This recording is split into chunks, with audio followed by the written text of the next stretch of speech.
co-founder of Nonviolence International and a co-founder of the Palestinian human rights group, Al-Haq, a well-known international human rights attorney. He has practiced in the US, Palestine, and Israel. He serves on the board of Bethlehem Bible College, and he's president of the board of the Holy Land Trust. He's co-founder and board member of the Just Peace Advocates. He was head of the legal committee negotiating the Cairo Agreement of 1994 between Israel and the PLO. Now, Zionism and Palestinian nationalism have long been at loggerheads for over a century. Some thought the two-state solution would resolve the conflict between them. Jonathan will explain, and he does explain in his new book, Beyond the Two-State Solution, that the two-state solution is no longer viable. And he suggests that any solution be predicated on the basic existential needs of both parties. I should also mention here that we have as co-sponsors, of course, the principal sponsor is Mainline Unitarian Church, but we also have two other co-sponsors this evening. One is Christian Jewish Allies for Just Peace in Israel-Palestine. This is a Greater Philadelphia-based organization. The other organization is Unitarian Universalist for Justice in the Middle East. This is a national organization, a national UU organization. I'm a board member. And so they're the co-sponsors. This program tonight is also being promoted by UU Justice, Pennsylvania. So without further ado, I will introduce Jonathan. And Jonathan is going to talk for maybe 20 or 25 minutes, and then we'll go into a Q&A session. Thank you, everyone. Thank you, Gene. My impression is that the 3 or 4 organizations that are sponsoring this event, you know, what I know of them and what I know of some of the people that I recognize is that you're basically probably quite familiar with the Israeli-Palestinian conflict. I don't have to explain. I don't have to start from the beginning and talk about what happened in 1948, what happened in 67, etc. But I think that you will agree with me that the peace and justice people have been in a basically caught up and basically paralyzed, feeling there's nothing that can be done, that the situation is intractable, it's complex, nothing is happening, the so-called peace process isn't moving along, the international community isn't doing anything, especially the last 4 years. The United States has been much, much worse than ever before, not even pretending to be impartial in any way. And right-wing and extremists among Israelis have been strengthened and becoming much more intransigent in their positions. Now, in my book, I argue, and it didn't really start as a book, it started as some kind of conversations I was having with other people who are involved in the peace and justice, what I call the peace and justice community.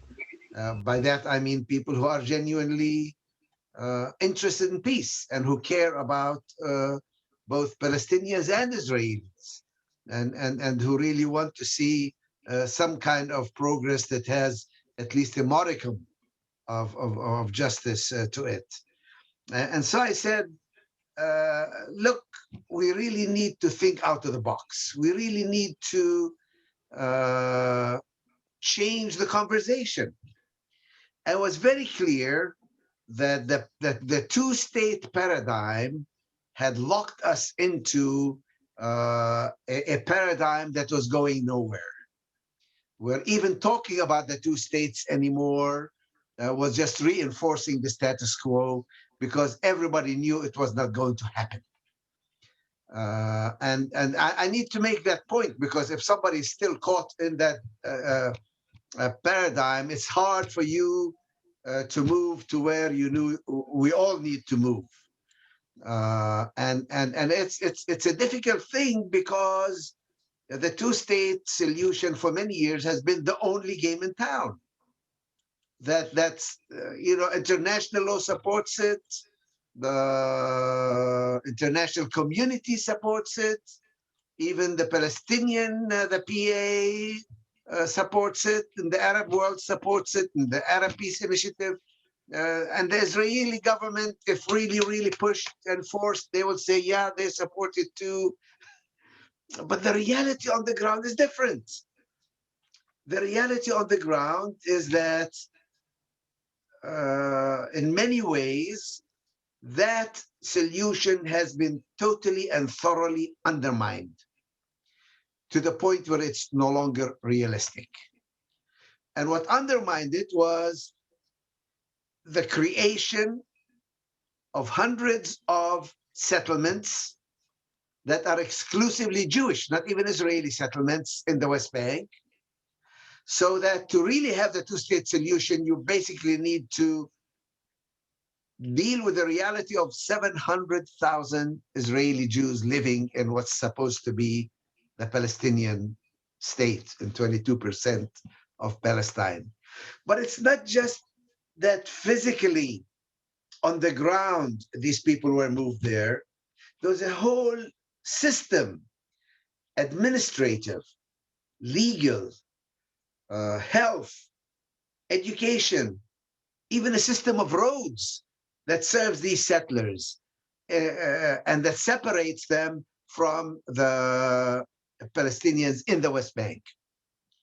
At the same time, within Israel, within the Israeli borders, the idea of the exclusivity of a Jewish state and a Zionist state, and the continued marginalization of the Palestinians who are Israeli citizens, was really progressing very rapidly, ending up with the nation state law, which declares openly, this is a Jewish state. And only the Jews have the right to self-determination within that state. And even the Arabic language was degraded from being an official language to an important language, but no longer an official language of the state. So the essence of what I did was to say, instead of critiquing Zionism and the exclusivist and basically racist elements within it, instead of talking about Palestinian nationalism as rejecting basically Jewish claims in Palestine and as being just a settler colonialism that doesn't really fit in the whole area. It's a foreign object. It's illegitimate. It's illegal. That rather than go into that situation, we need new thinking. The two-state solution tried to say, okay, you keep your ideology, whatever it is, but limit it to geographically to one portion of Palestine.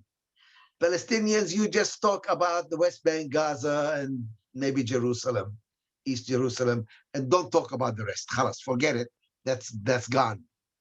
And where the Israelis can keep their Zionism and then say, you Arabs, you want a state? There's a state for you in the West Bank, Gaza, and we'll give you a little corridor between them, and that's it. And that's the end of the story. But the settler movement totally undermined the possibility of that geographic compromise and forced people to rethink everything. And so one of the things that I did is say, look, why do Palestinians want a state? Do we really want a state? And I argue that no, what we want is empowerment, what we want is sovereignty, what we want is self-determination, what we want is participation in running our lives. And if you can give us all these things without giving us a state, maybe that serves our purposes. And I asked my Jewish friends, why do you want a Jewish state? What is it that the Jewish state does for you? I mean, what is a Jewish state? I mean, you can't circumcise a state. What is this concept of a Jewish state?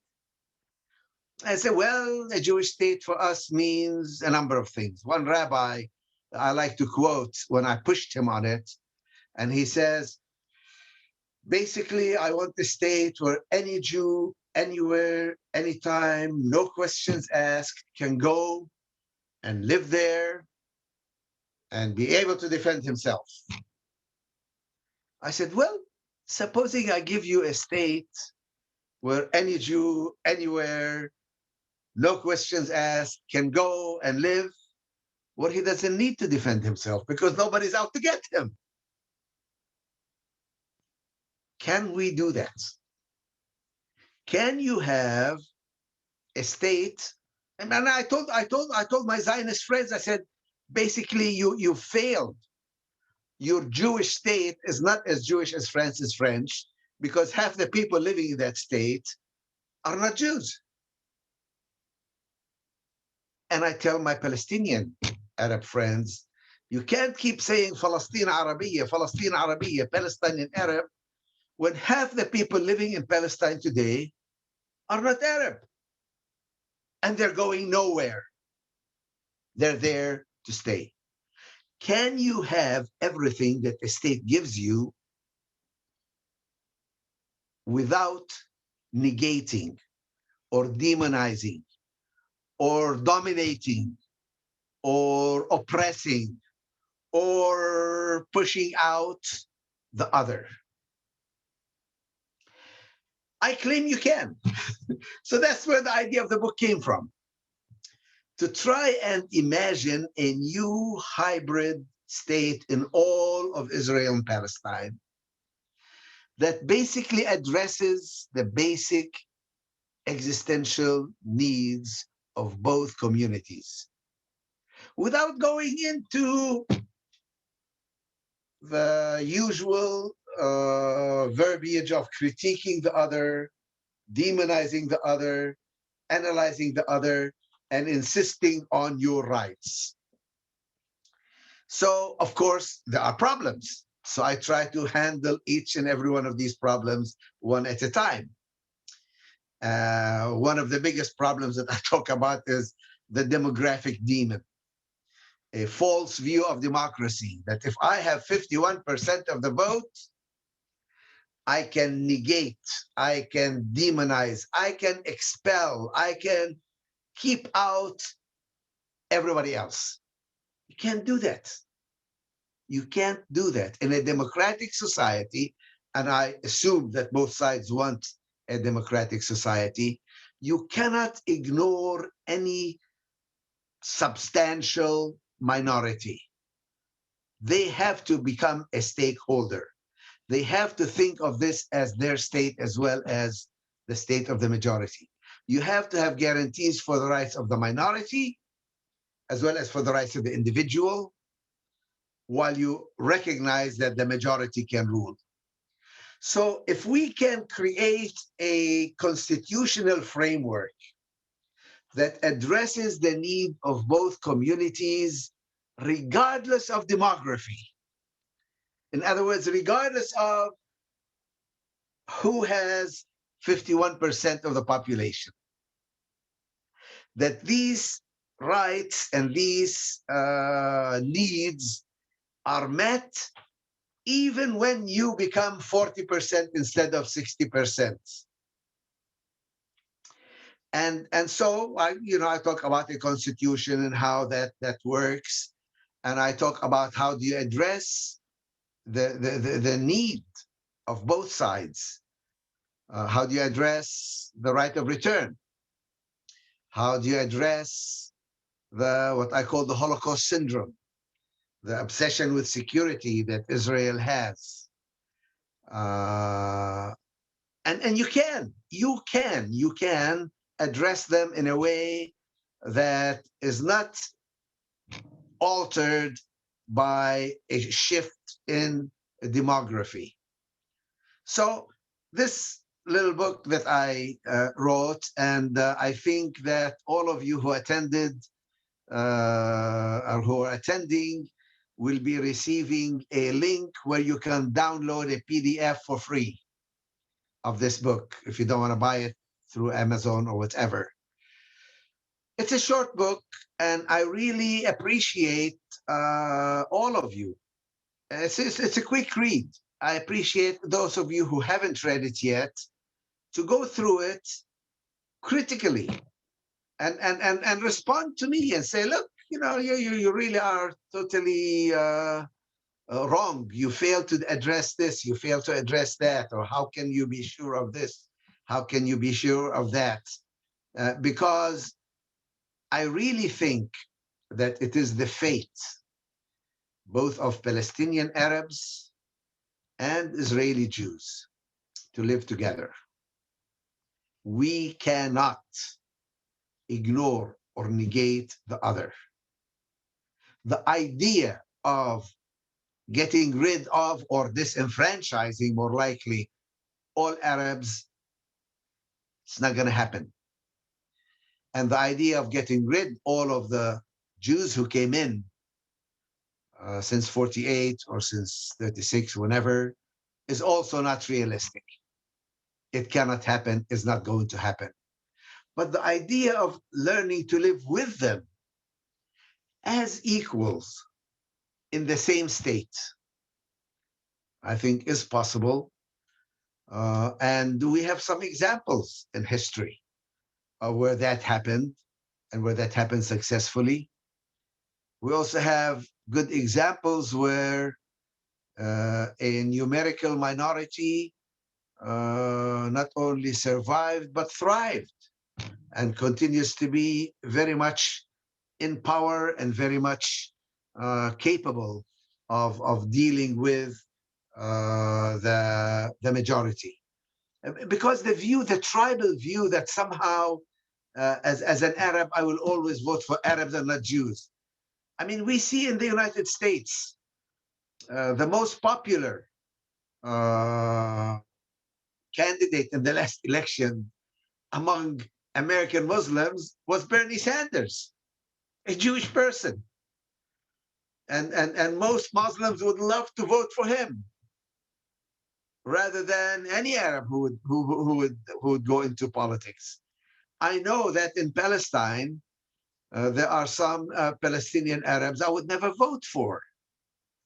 And there are some Israeli Jews that I would love, not only to vote for, but to have them as my friend, as my neighbor, as my compatriot. Right now, that's not possible.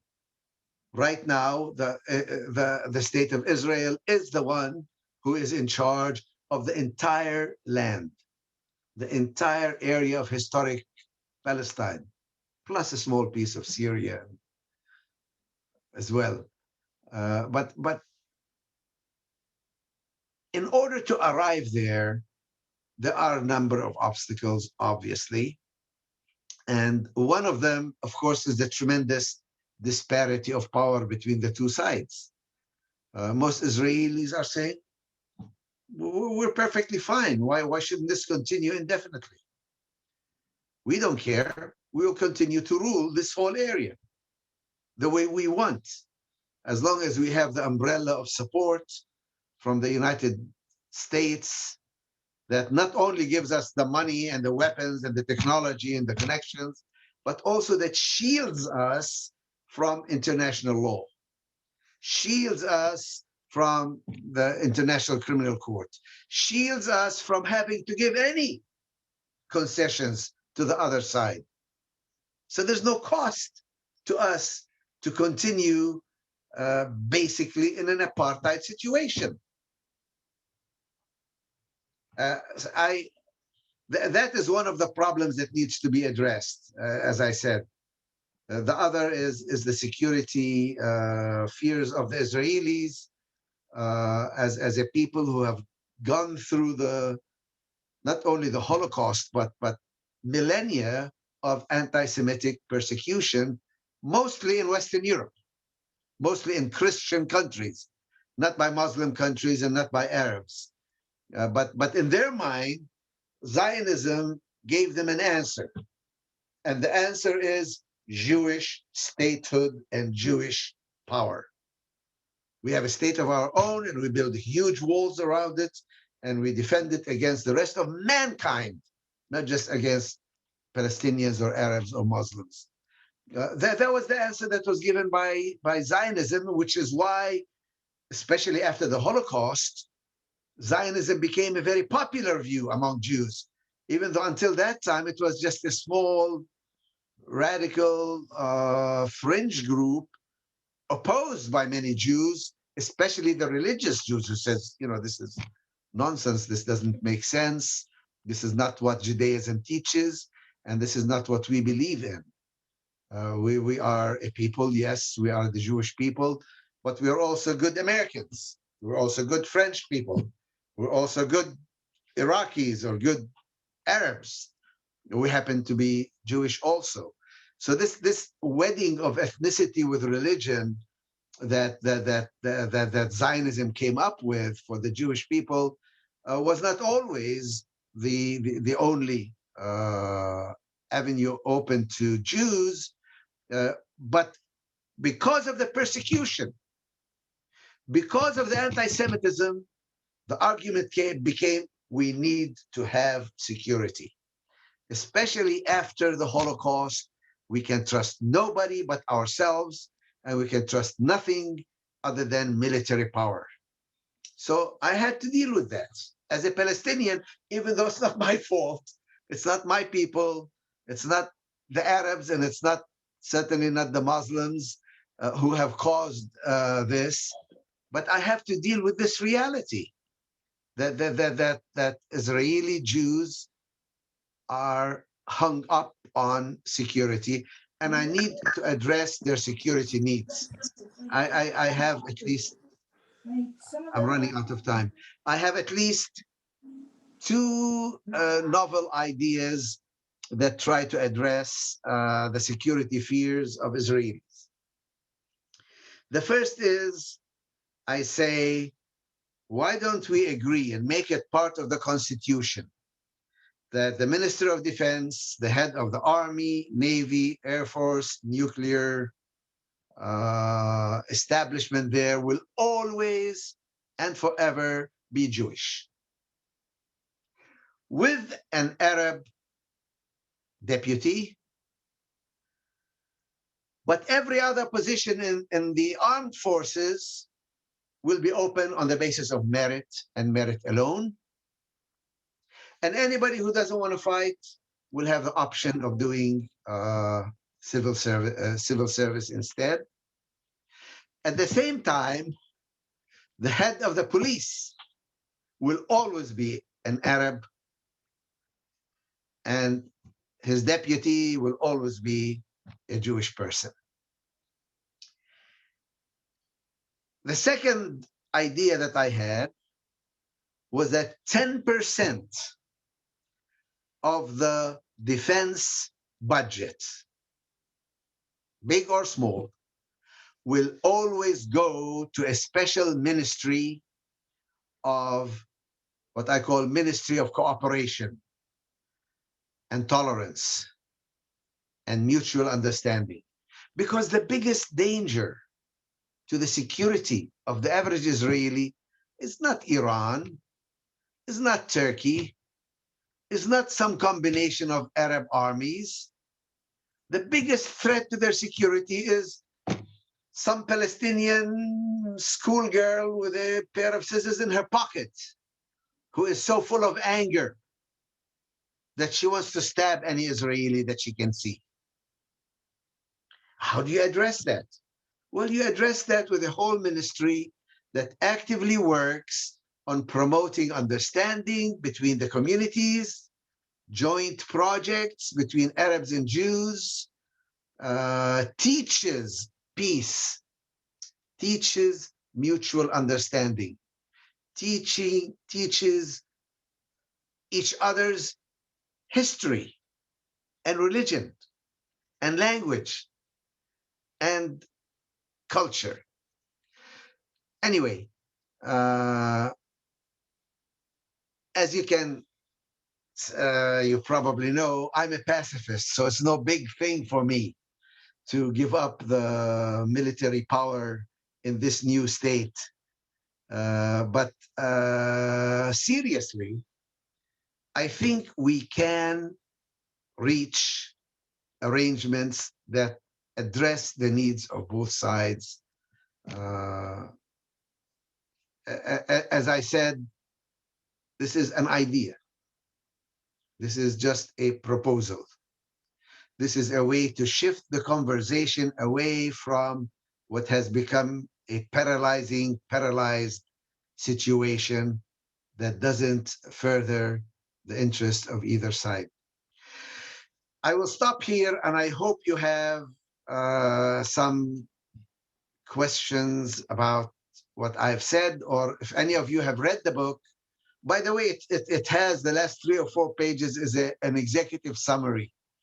So if you really don't have time, you can at least read the executive summary, and then hopefully your appetite will be whetted to read the rest of the book. So do we have some questions here? Yes, thank you, Jonathan. This is Gene. I was going to introduce my co-host, Ruth Bowen, and she is going to take questions from the chat. So Ruth, could you proceed?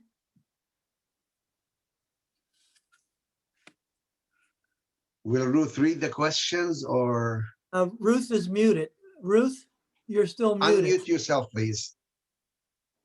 Sorry. I will, I would encourage everyone also to read through the comments in the chat. Some of them are less questions than more arguments that are important and opinions. So I'm going to try to pull out the key questions. And we understand that this can often be an emotional topic coming at it from either side.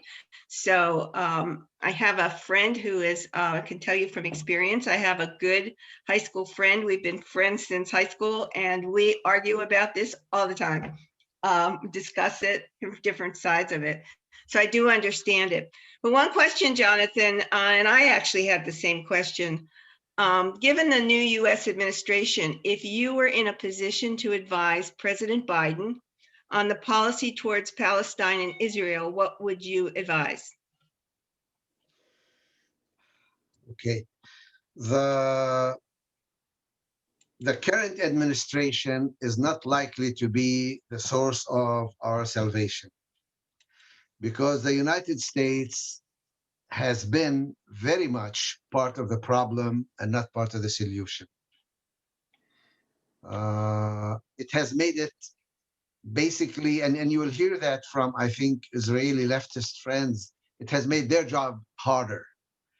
Because when they say, we need to share the land, why should we? The US supports us. You have to be worried about, why should we? The US supports us. You have to worry about international law. Why should we? The US supports us. You have to compromise. Why should we? You have to stop settlements. Why should we? The US is allowing us. The US is totally on our side. So the first thing I would urge the US administration is to please stop that. Stop that. Try, at least in Israel's interests, to be a little bit more even-handed. In Israel's, not because you love the Arabs, but in Israel's interest, try to introduce a little bit more even-handedness. I have some very concrete proposals for everybody that would help move us in the direction of greater peace, greater justice, greater reconciliation. In fact, I have a list of about 10 things that Israel can do today that will not harm its security, but which will make life much easier for the Palestinians. Lift the siege of Gaza. Lift the siege of Gaza. Stop using military courts against children or against anybody. And military courts are a temporary measure. It's been like 50 years now we live under military rule. Stop using administrative detention. arresting people with no charges and no trial. Start treating the settlers under the same laws that you treat the Palestinians. If they insist they want to live in the West Bank, let them live under the same laws. They can't live there as lords and masters in control and under a separate and different system, basically an apartheid system. So I don't know how much we can expect. It seems that the best that we can expect from this administration is to go back to basically what Obama was, which is, basically allowing the status quo, every once in a while saying, don't expand the settlements, and let's sit down and talk, but not really any radical change. The two-state paradigm, which the United States government is committed to, as well as most governments in the world, I argue is not working, cannot work. There are a lot of messages here in the chat box. Right. One of the things I'd like to get to, I think someone took issue with the term Holocaust Syndrome. Could you explain what you mean by that? Okay. Here's what I mean by the Holocaust Syndrome.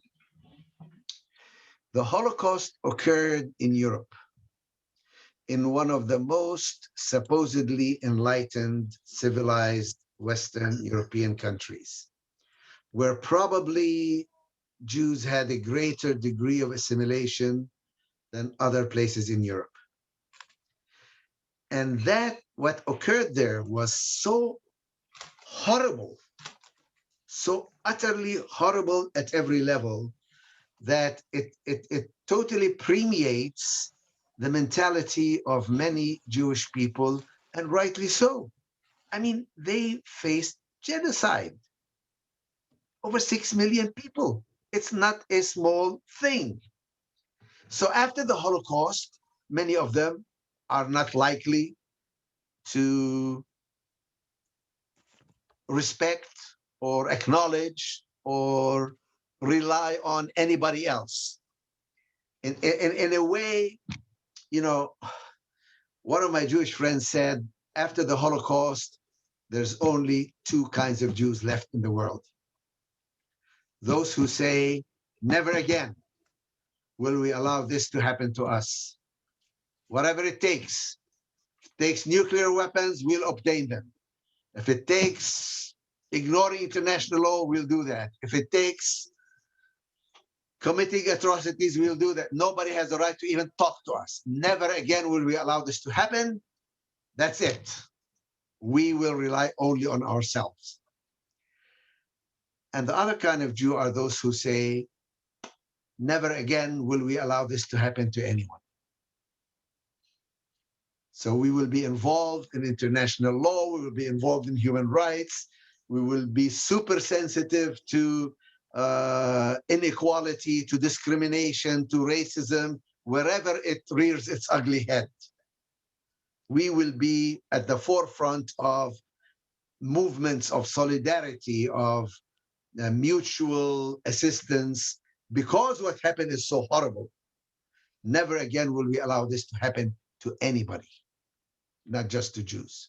So when I talk about Holocaust syndrome, I talk about those who are so traumatized that no amount of weapons will ever make them feel secure. They can be 100 times more powerful than the Palestinians and still feel we need more weapons. Any opposition to them, even if it's a nonviolent opposition, is viewed as a threat, as an existential threat. BDS is a nonviolent movement. And yet it's being treated by Israel as if it was a mortal danger, because somehow it opposes their chosen, what they have chosen, the country that they have set up, to anyway to try to bring us under the jurisdiction of the International Criminal Court. That's anti-Semitism. That's evil. We will fight it with the last effort. So this syndrome, this idea, this obsession with security is a syndrome. And it's something that needs healing, and I don't know how one heals it. How one heals it without allowing Israel to do everything it wants to, and still it's not healed. Still feeling uncomfortable, insecure, endangered, and threatened. That's what I meant when I said the Holocaust syndrome. I was trying to use it sympathetically. I mean, I sympathize, I empathize with that trauma that took place, but I'm saying it's not healthy. Thank you, Jonathan. Had two questions about this. Does the book identify and discuss the places in which a hybrid state has been successful, where opposing sides have learned to live as equals? And can you provide those examples? Yes, I actually dealt with that with that particular question, uh, and I have two answers. The first is there have been countries, look at France and Germany, who within living memory have been killing each other by the millions, utterly destroying each other's towns. And the other day, I was watching a commercial for a German car, and it had a nice French tune to it. Nobody forced them to do it. But the enmity that was there has pretty much dissipated. They deal with each other today as neighbors, as allies, as uh, in fact, they have more in common than they do with the Brits across the English Channel. So there have been instances of that happening, but I also argue that even if there were no other model that existed, we can do one ourselves. It is not true that Arabs and Jews have always been enemies since the time of Esau and Jacob. It's not true. For the vast majority of our history, Muslims and Jews and Christians have lived together pretty much normally. Yes, there have been instances of discrimination and racism, and every once in a while there have been problems. But basically, I think they have, in numerical times, I mean, they've always lived together more or less in peace. But we have examples here in the United States. We have communities in the United States who back home would have nothing to do with each other, and here they live quite fine. Jews and Arabs, Kurds, Yazidis, everybody else come to this country, and they maintain their identity, their ethnic identity, but yet they are citizens of the United States, of a pluralistic society, where they can, in fact, live together in peace. So yeah, I dealt with that. Read the book and you will see it. Okay, here's a question. Can you speak about how Zionists destroy peace and justice advocates like Jeremy Corbyn and claim that they are anti-Semites when they're actually anti-Zionist? Yes, I think, look, I try to make a distinction between those who are suffering from the what I call the Holocaust syndrome, and who cannot trust others, who really feel that they are endangered, and those who deliberately weaponize the idea of anti-Semitism to get, it's like a get out of jail free card. We can do whatever we want because we suffered, because we are victims. And I also tell my own Palestinian people, the fact that we are victims doesn't mean that we are entitled to violate the rights of others. Doesn't mean that when we have some power somewhere, we are free to do what we want. No, we are all under the same principles of universal principles of human rights.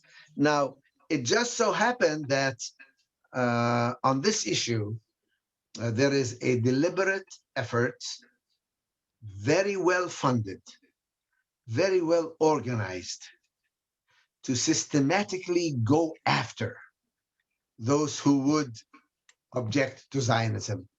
And to weaponize this accusation of anti-Semitism to stifle and silence any kind of opposition. And the new definition, the IHLA definition of anti-Semitism, that includes specific examples of opposing Israeli and Zionist policy as being examples of anti-Semitism, I think is a very, very dangerous thing. Just like all the anti-BDS legislation that keeps, I mean, I'm a supporter of BDS. Every time I speak about BDS, every speech I give at a group about BDS, the first thing I start out by saying is that BDS is nonviolent. BDS is not anti-Semitic. If you come to join our group because you don't like Jews, you are not welcome here. If you are here because of anti-Semitic reasons, we oppose you. That's the first thing I always say in every BDS meeting I go to. And yet, the BDS now is the biggest demon. Everybody is down on BDS. They want to legislate against BDS. They want to, anybody who even supports BDS is supposed to be anti-Semitic. And when there is a problem of anti-Semitism, don't get me wrong. We've seen it. All these right-wing rallies, you see, it's so funny. You see people who hate Jews, but who are willing to raise the Israeli flag, who are welcome. Right-wing anti-Semitic people in Europe are welcome in Israel. It's like their way of covering their anti-Semitism is they support Zionism and they support the state of Israel. In fact, they even say they admire that model. That's how you should deal with other people from different ethnicities that you don't like. So at least for myself, I'm very clear. Anti-Semitism is an utter evil that needs to be fought, just as Islamophobia is. And if you are willing to talk about anti-Semitism, but not willing to talk about Islamophobia, come on. I think Muslims in this country are in greater danger than Jews are. They're more vulnerable. They don't have the same access to the levers of protection, legal and otherwise, that Jews thankfully have after all these years. Okay. And this question came up in several forms.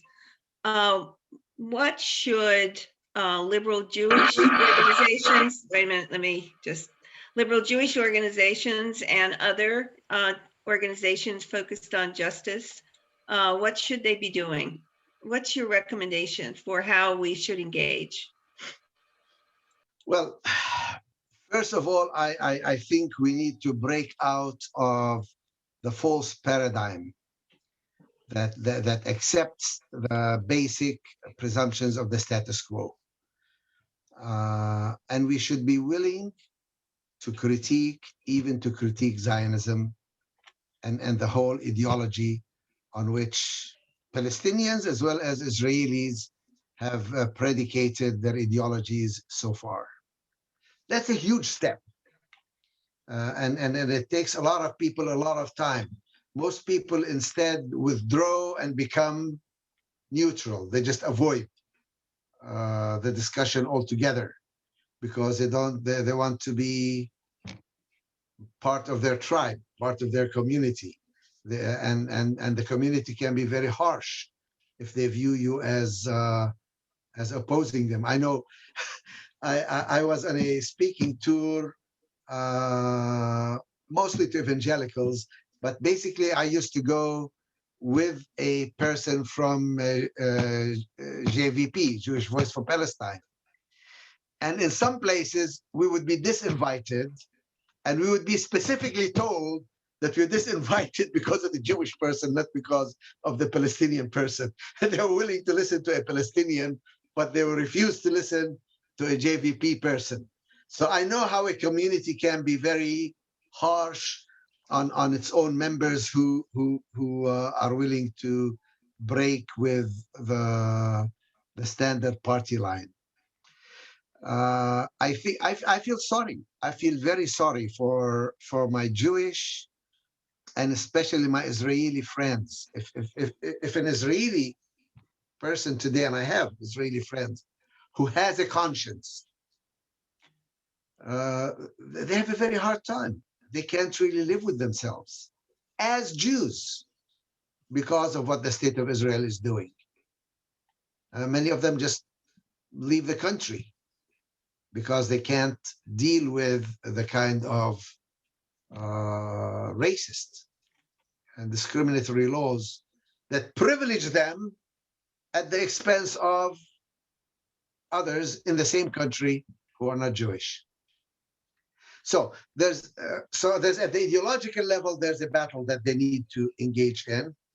At the concrete level, there's a whole lot of things that they can do, a whole lot on specific issues, like I said, administrative detention, lifting the siege of Gaza, bringing some measure of law and order to the settlers who seem to be running amok, allowing Palestinians to build even in Area C on their own land, in Area C in the West Bank, lifting some of the restrictions. But at the political level, we need to also stop the demonization of Hamas. One reason why nobody's doing anything about Gaza and the siege of Gaza is because it's governed by Hamas. And everybody says Hamas is evil. They're a terrorist organization. They're awful people. It's not that I like Hamas. I mean, I'm a Christian. But if you want to deal with Gaza, and if you want to deal with Palestinians, you have to deal with Hamas. Just like with the PLO, it took several years before people were finally willing to talk to the PLO and meet with them and demand things of them. We need to start doing the same with Hamas. Jonathan, how do you think Iran plays into this now that we're talking about Hamas? Do you think?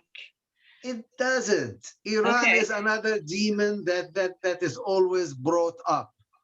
At the time of I remember I was involved in the negotiations, the Madrid negotiations. And at the time of the Madrid negotiations, some of the people from the West Bank actually met with the Iranian ambassadors and said, look, and the Iran says, well, how can we do this? How are you? It says, please give us a chance. We're sitting with the Israelis. We want to negotiate with them. We want you to be quiet for a while. Let this thing play out. So it was the Palestinians who asked Iran to be quiet and not to try and interfere in the Madrid negotiations, and which were followed by the Oslo negotiations. Iran has no interest in the Israeli-Palestinian affair, other than, of course, their support for Palestinians and their support for Muslims in Palestine. And so Hamas doesn't have anybody to support them, so they reach out to Iran, please help us, please support us.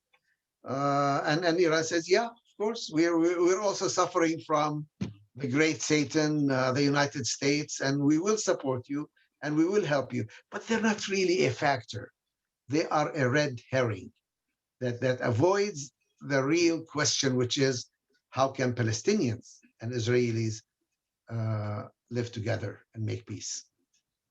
Okay, there's one question, and I don't know if I can pronounce the last name correctly. Can you tell people about Miko? Is it Peled? P-E-L-E-D? Yeah. Yes. They wanted to know, you must know him because he writes about the Holy Land Trust 5. I used to know his father, the general. And I met Miko several times, and I will be doing a webinar with him for PCAP, again, about this book, PCAP, the Palestinian Christians Association for Peace. Miko is, I think he has become much more radical than his father was. His father was one of the early believers in a two-state solution. Miko today, I think, would consider himself anti-Zionist. He does not accept the basic ideology of Zionism, and he believes in that real justice requires full equality and requires basically a dismantling of the mindset and the ideology that has led to the creation of the state of Israel. He's very radical in that sense. So yeah, I know Miko. Okay. I think we've handled most of the questions. I hate There- to have people feel that I have not addressed their questions. Yeah, I there think- were a lot of opinions, Jonathan, that weren't actually questions. So I didn't read it all. Okay. But what we can do, is I like to end on time so that those people who have time commitments can leave. And then we can stay on. Those who want to hang out, possibly enter more questions, we can do that. So if you felt you have a question, we can hang around for another 15 or 20 minutes. But I wanted to thank everyone before we do that for attending tonight. It was wonderful to have everybody here. And Jonathan, I especially want to thank you for being willing to do this for us. It was really insightful. I learned a great deal tonight that I didn't know. And so thank you so much for your efforts for peace, for your book. And I'm hoping that, many of us can engage in some, direct action that makes the situation better.